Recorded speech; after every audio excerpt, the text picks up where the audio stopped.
اس کا کیا مطلب جا رہا ہے شیخ؟ اس کا تو یہ مطلب جا رہا ہے کہ جو چار مذاہب ہیں صحیح ہیں، اس کا مطلب بھائی علامہ البانی نے کب کہا؟ مجبوری اس صورت میں کہا ہے کہ انسان کے پاس اگر تحقیق کرنے کی حدیثوں کو نہیں سمجھتا ہے، علماء کے اقوال کو نہیں سمجھتا ہے، عربی نہیں پڑھا ہوا ہے، ٹھیک سمجھ رہا ہے، حدیثیں نہیں ہیں، تو بجائے اس کے کہ وہ اس طرف گمراہی میں جائے، ٹھیک ہے اسی کو قبول کر لے۔ جاہل کے لیے تو تقلید جائز ہے ہی، بلکہ واجب ہے اس کے اوپر، تو کیا حرج ہے؟ تو آپ کیا چاہتے ہیں کہ ہر آدمی اردو سے ایک حدیث پڑھ لیا اور جو ہے بس اجتہاد کرنا شروع کر دے؟ آپ نے اس وہابی غیر مقلد سے سنا کہ غیر عالم یعنی عوام پر تقلید واجب ہے اور عالم پر واجب نہیں ہے۔ یہی موقف اہل سنت و جماعت کا ہے۔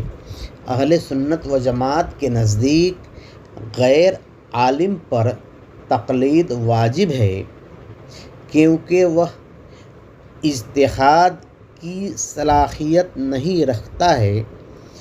عالم پر واجب نہیں ہے۔ عالم کی دو اقسام ہیں، ایک عالم مجتہد اور دوسرا عالم غیر مجتہد۔ عالم مجتہد کی تقلید غیر عالم پر واجب ہے اور